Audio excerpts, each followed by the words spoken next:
విద్యుత్ రంగ సంస్థల్లో పనిచేస్తున్న కాంట్రాక్ట్ అవుట్సోర్సింగ్ కార్మికులు తీవ్ర ఇబ్బందులు ఎదుర్కొంటున్నారని అఖిల భారత విద్యుత్ ఉద్యోగుల ప్రధాన కార్యదర్శి సుదీప్ సిఐటియు రాష్ట్ర కార్యదర్శి భాస్కర్లు ఆరోపించారు.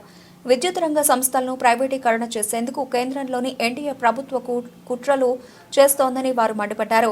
సిద్దిపేట జిల్లా కేంద్రంలోని విపంచి కళా నిలయంలో సిఐటియు అనుబంధ తెలంగాణ విద్యుత్ ఉద్యోగుల 4వ రాష్ట్ర మహాసభలను జాతీయ కార్యదర్శి సుదీప్, రాష్ట్ర కార్యదర్శి భాస్కర్లు ప్రారంభించారు. ఈ సభలు 2 రోజుల పాటు కొనసాగుతున్నాయని తెలిపారు.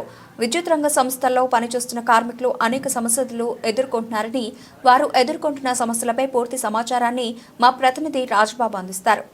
సిద్దిపేట జిల్లా కేంద్రంలో సిఐటియు అనుబంధంగా పనిచేస్తున్నటువంటి Telangana state electricity employees union రాష్ట్ర 4వ మహాసభలు జిల్లా కేంద్రంలోని విపంచ కళానిలయంలో ఈరోజు ప్రారంభమయ్యాయి. సమావేశాలకు ముఖ్య అతిథిగా all India general secretary Sandeep ji గారు, అదేవిధంగా రాష్ట్ర ప్రధాన కార్యదర్శి పాలడు భాస్కర్ పాల్గొన్నారు. వారిని అడిగి తెలుసుకుందాం అసలు విద్యుత్ రంగంలో ఉన్నటువంటి సమస్యలు ఏంటి, వాటిని పరిష్కారం కోసం సిఐటియుగా వారు ఎలాంటి స్టాండ్ తీసుకోబోతున్నారు రాబోయే రోజులలో. సార్ చెప్పండి, ప్రధానంగా విద్యుత్ రంగంలో విద్యుత్ కార్మికులు ఎదుర్కొంటున్న సమస్యలు ఏంటి? విద్యుత్ రంగంలో 2 రకాల సమస్యలు ఉంటుంది. ఒకటి విద్యుత్ కార్మికులు, ఉద్యోగులు ఎదుర్కొనే సమస్యలు, 2 వినియోగదారుల సమస్యలు కూడా ఉన్నాయి. ఈ రెండింటి మీద రాబోయే రోజుల్లో వీటి పరిరక్షణ కోసం పోరాడాలని చెప్పి ఈ మహాసభలో ప్రధాన ఏజెండాగా చర్చ జరగబోతుంది. ఈరోజు విద్యుత్ సంస్థల్లో పనిచేసేటువంటి ఉద్యోగులకి వేతన ఒప్పందాలు ఉండాలి, మంచి పిఆర్సీ రావాలి, వాళ్ళ ఉద్యోగ భద్రత ఉండాలి, వాళ్ళకి సంక్షేమం ఉండాలి. వాటన్నిటి కూడా మరిచేస్తున్నారు. రెండవది పనిభారం పెరుగుతుంది, కొత్త రిక్రూట్మెంట్ లేదు. విద్యుత్ సంస్థల్లో ఈరోజు ఆర్టిజన్స్, అదేవిధంగా బిల్ కలెక్టర్లు, మన అన్మెన్ కార్మికులు, రకరకాల కేటగిరీ వాళ్ళు పనిచేస్తున్నారు. వీళ్ళందరికీ గతంలో తెలంగాణ రాష్ట్రం ఉద్యమం సందర్భంగా కానీ, తెలంగాణ వచ్చిన తర్వాత కానీ, మొన్న జరిగినటువంటి అసెంబ్లీ సమావేశాల ముందు కానీ కాంగ్రెస్ ప్రభుత్వం ఈ రాష్ట్రంలో ఉన్నటువంటి అన్ని రకాల కార్మికుల్ని రెగ్యులరైజ్ చేస్తానని చెప్పింది. ముందు వాళ్ళకి ఉద్యోగ భద్రత పర్మనెంట్ అనేటువంటిది కీలక అంశం. అలా కాకుండా ఈరోజు ఆర్టిజన్స్ అనే ఒక పేరు పెట్టి ఆ పేరు మీద వీళ్ళని ఉద్యోగులు గుర్తిస్తామంటే చట్టం ఒప్పుకోదు. కాబట్టి ఆర్టిజన్లని రెగ్యులర్ ఉద్యోగులు కన్వర్షన్ చేయాలి. అన్మెన్ ఉద్యోగులు కార్మికులకు గుర్తించాలి. గృహజ్యోతి ఇంతకుముందు మీటర్ రీడింగ్ చేసేటువంటి బిల్ కలెక్టర్లకి గృహజ్యోతి పథకం పెట్టడం వల్ల వాళ్ళు ఉపాధి పోయింది. వాళ్ళకి ఆల్టర్నేటివ్ ఉపాధి చూపించాలి. అలా చూపించకుండా ఇక పాత పద్ధతిలోనే మేము పోతామని చెప్తే కుదరదు. రెండవది విద్యుత్ సంస్థల్ని ప్రైవేటీకరణ చేయాలి. ప్రైవేటీకరణ చేయడం కోసం కేంద్ర ప్రభుత్వం విద్యుత్ సవరణ బిల్లుని 2023ని పార్లమెంట్లో ప్రవేశపెట్టి చట్టం ఇక్కడ కేంద్ర ప్రభుత్వం 2023లో విద్యుత్ సవరణ చట్టం బిల్లు అనేది తెస్తుందని అంటున్నారు. మీరు ప్రధానంగా అంటున్నారు ఈ విద్యుత్ సవరణ చట్టం వల్ల కొంత లాభమే జరుగుతుంది తప్ప నష్టం జరగదు. ఎందుకు అంటే ప్రొడక్షన్ తక్కువ ఉన్నది, దాంతో భారం ఎక్కువ పడుతుంది. సో దీన్ని కొంత ఈ కార్మికులకు ఏదైతే మనము వెచ్చిస్తున్నామో దానికి తగ్గట్టుగానే దీంతో నష్టమే జరగదు, వాస్తవానికి లాభమే జరుగుతుందని చెప్పి కేంద్రం వాదన. దీన్ని ఎట్లా చూస్తారు? కేంద్రం చెప్పేటువంటి వాదన చాలా శుద్ధ తప్పు, అబద్ధాలు ఆడుతున్నటువంటి పరిస్థితి ఉంది. ఈరోజు విద్యుత్ సంస్థల ప్రైవేటీకరణ చేసిన తర్వాత విద్యుత్ ఉత్పత్తి కేంద్రాలు ప్రభుత్వం పెట్టదు. ఆదాని, అంబానీ, లేకపోతే డబ్బు ఉన్నటువంటి వాడు, కార్పొరేట్ శక్తులు ఆ విద్యుత్ ఉత్పత్తి కేంద్రాలు స్థాపించుకొని వాళ్ళే ఉత్పత్తి చేస్తారు, వాళ్ళే పంపిణీ చేస్తారు, వాళ్ళే అమ్ముకుంటారు.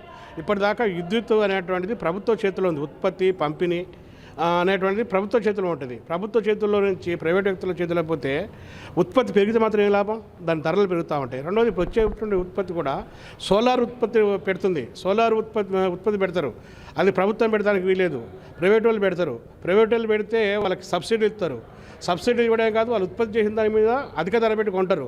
ఈరోజు సంస్థ మళ్ళీ ప్రభుత్వం మీద అధిక భారం, రేట్లు పెంచడం వల్ల ప్రజలకు కూడా భారం పడుతుంది. కాబట్టి ఇది నష్టం తప్ప లాభం లేదు. లాభం ఉన్నమాట వాస్తవం, అది ఆదానికి, అంబానికి లాభం. సార్ ప్రధానంగా ఇంకొకటి, ఈ విద్యుత్ సంస్థల్లో పనిచేస్తున్నటువంటి కార్మికుల మనుగడ కావచ్చు, విద్యుత్ రంగ సంస్థల మనుగడ కొనసాగాలంటే మీరు రాబోయే రోజులంటే ఎలాంటి చర్యలు తీసుకోబోతున్నారు? విద్యుత్ సంస్థల మనుగడ కొనసాగాలన్నా, విద్యుత్ ఉద్యోగుల యొక్క రక్షణ ఉండాలన్నా పాలక వర్గాలు ఇప్పుడున్నటువంటి కొద్దిమంది వ్యక్తుల కోసం చేసేటువంటి నిర్ణయాలు మారాలి. మొత్తం రాష్ట్ర అభివృద్ధి, ఉద్యోగుల సంక్షేమం అనేటువంటి కోణంలో ఆలోచన చేసి ఆ దిశగా నిర్ణయాలు చేయాలి.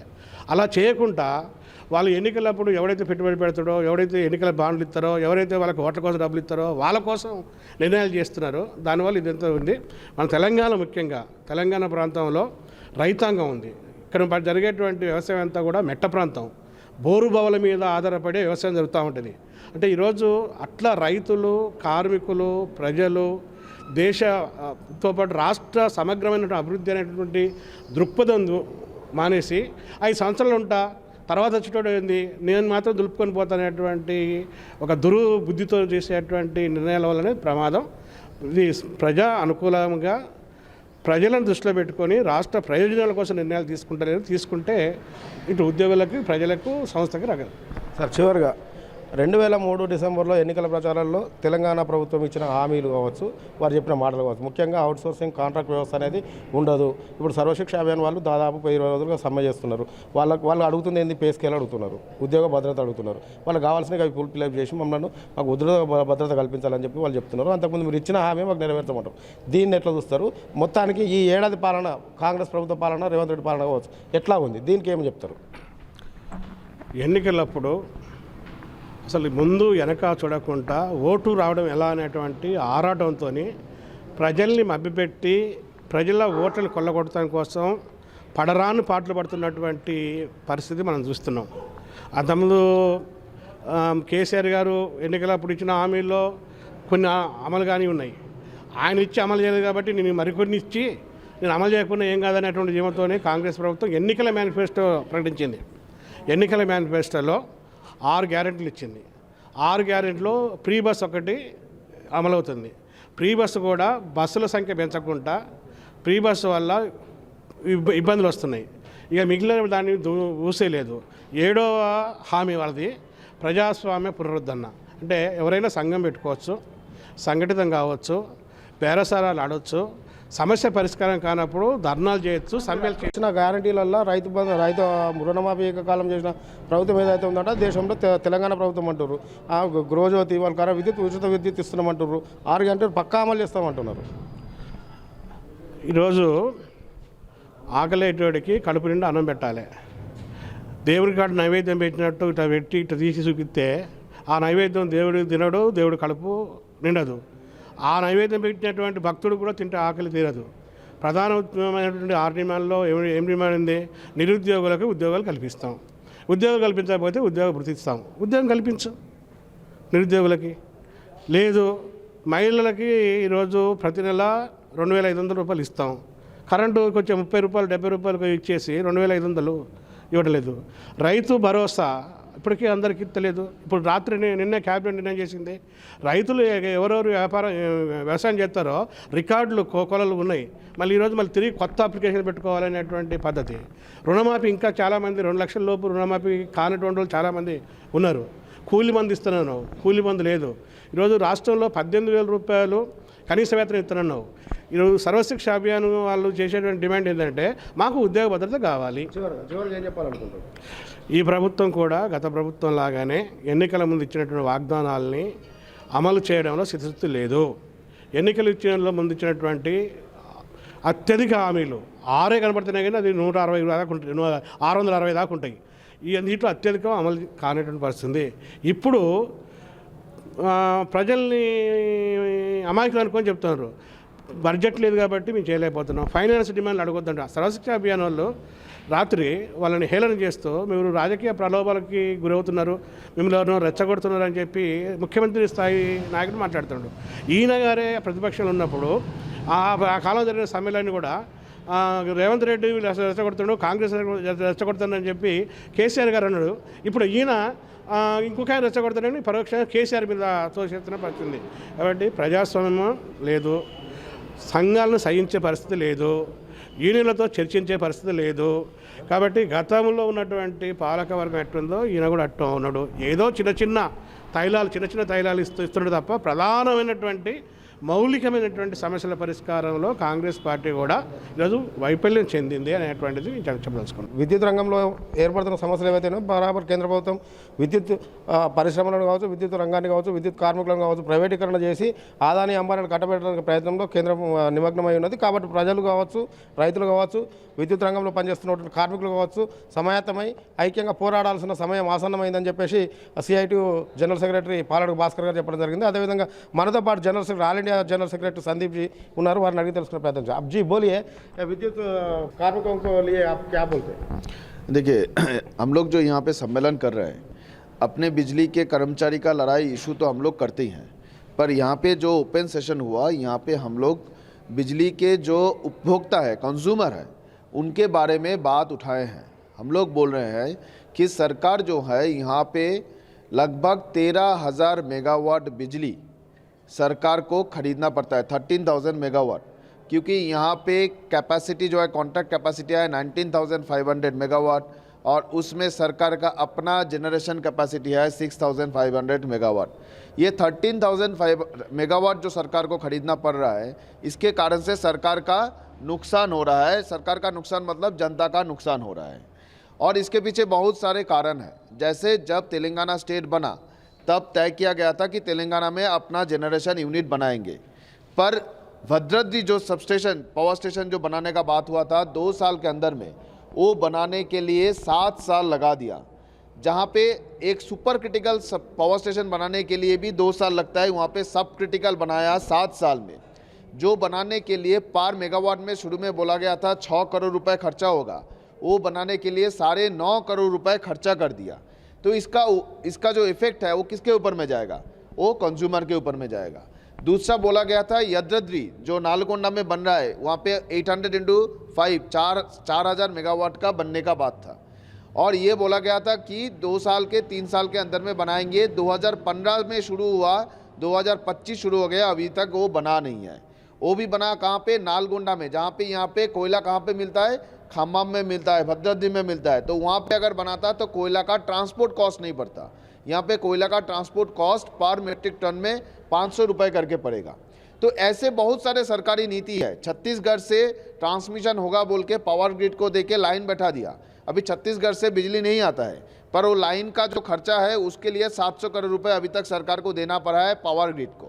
तो ऐसे बहुत सारे कारण है जिससे सरकार अपने संस्था को जो है नुकसान में डाल रहा है। जी, आप फाइनल एक ही बात बोलो, आप तेलंगाना राज्य सरकार को क्या बोलते हैं? हम बोलना चाहते हैं कि ये सरकार कांग्रेस का हो और इससे पहले जो सरकार बीआरएस की हो, वो कभी जो है तेलंगाना में जो बिजली के कर्मचारी है उनके साथ बैठ के तेलंगाना का बिजली को कैसे बचाया जाए, लोगों के अधिकार को कैसे बचाया जाए, उसको लेकर चर्चा नहीं किया। हम बोलना चाहते हैं आप बिजली के जो कर्मचारी हैं, जो यूनियन है, उसके साथ में बैठो और बिजली के जो उपभोक्ता है उसके जो कमेटी है उनके साथ में बैठो और तेलंगाना में अपना स्वनिर्भर बिजली तैयार करने का एक प्रक्रिया करने का बंदोबस्त करो, ताकि तेलंगाना का सरकारी बिजली भी बचे, यहाँ के कर्मचारी भी बचे और किसान जो है, जो छोटे व्यवसायी हैं, जो कंज्यूमर है, उसका अधिकार भी बना रहे। ఇది మొత్తానికైతే కేంద్ర రాష్ట్ర ప్రభుత్వాలు కార్మికుల సంక్షేమం కావచ్చు, రైతుల సంక్షేమం కనుక పట్టించుకున్న పాపన పోవడం లేదు. ముఖ్యంగా విద్యుత్ రంగ సమస్యలు పరిష్కరించడం వివిధ రకాలుగా వాళ్ళకి పేర్లు పెట్టి ఆర్టిజన్ అని ఇంకోటని వివిధ రకాలుగా వాళ్ళను వివరించి వారికి ఉద్యోగ భద్రత కల్పించకుండా వాళ్ళకి రావాల్సిన ప్రభుత్వం నుంచి రావాల్సిన బెనిఫిట్స్ ఏవైతే ఉన్నాయో వాటిని ఇంప్లిమెంట్ చేయకుండా విద్యుత్ రంగ సంస్థలను నిర్వీర్యం చేసే కుట్ర కేంద్రం చేస్తుంది. ఇటు రాష్ట్రంలో ఉన్నటువంటి రాష్ట్ర ప్రభుత్వం గత ప్రభుత్వం అనుసరించిన విధానాన్ని అవలంబిస్తూ చిన్న కోరికలు, వాళ్ళ గుంతమ్మ కోరికలు, చిన్న వాళ్ళు ఇచ్చిన హామీలు ఏవైతే ఉన్నాయో వాటిని అమలు చేస్తూ వాళ్ళు ఇచ్చిన హామీలు 6 గ్యారెంటీలు ఏవైతే ఉన్నాయో వాటిని ఒక్కటి కూడా ఇప్పటివరకు కనీసం ఇంప్లిమెంట్ చేయడం లేదు అని చెప్పేసి ప్రధానంగా వారు ఆరోపిస్తున్నారు. కెమెరా పర్సన్ నరేష్తో రాజాబాబు, S6 న్యూస్, సిద్దిపేట. उनके लोगों को समझा रहे हैं कि बिजली की निजीकरण होगी तो आपको नुकसान होगा। इतना बड़ा लड़ाई, इतना बड़ा संघर्ष को सलाम करना चाहिए और ये लड़ाई के चलते आज चंडीगढ़ में ऐसा कोई गुरुद्वारा नहीं है, ऐसा कोई विलेज कमेटी नहीं है, ऐसा मां, बूढ़े, बुजुर्ग सब निकलेंगे और पिछले 1.5 महीने से 1,000 एम्प्लॉय के घर के बीबी, बच्चे, माँ बाप, बहुत अच्छा मालूम है तो एस्मा लगा दी चंडीगढ़ के ऊपर। तो हमारे साथी ने बोला ठीक है, चंडीगढ़ की सरकार ने एस्मा लगा दी। एस्मा मालूम है? ऐसे प्राइवेट कंपनी को 22 दिसंबर तक पैसा जमा नहीं किया, 25 दिसंबर तक पैसा जमा नहीं जमायत किए चंडीगढ़ के धरती और इसी के चलते जो सरकार ने बोला था कि 22 दिसंबर की संघर्ष का ताकत, और जब चंडीगढ़ ने लेटर जमा किया, अगर जबरदस्ती फिर भी इसको निजीकरण करा गया तो हम लोग आसपास के जो राज्य है, हरियाणा, हिमाचल, जम्मू कश्मीर और आपका उत्तर प्रदेश, पंजाब, सिंगरेनी से 1200 मेगावाट। यहाँ पे जो सेंट्रल प्राइवेट सोलर से 6000 मेगावाट, प्राइवेट सोलर से 6000 मेगावाट। ओके, सिंगरेनी से 1200 मेगावाट। अपने पास करंट विदेश को पूरा परचेस करना, ऑस्ट्रेलिया को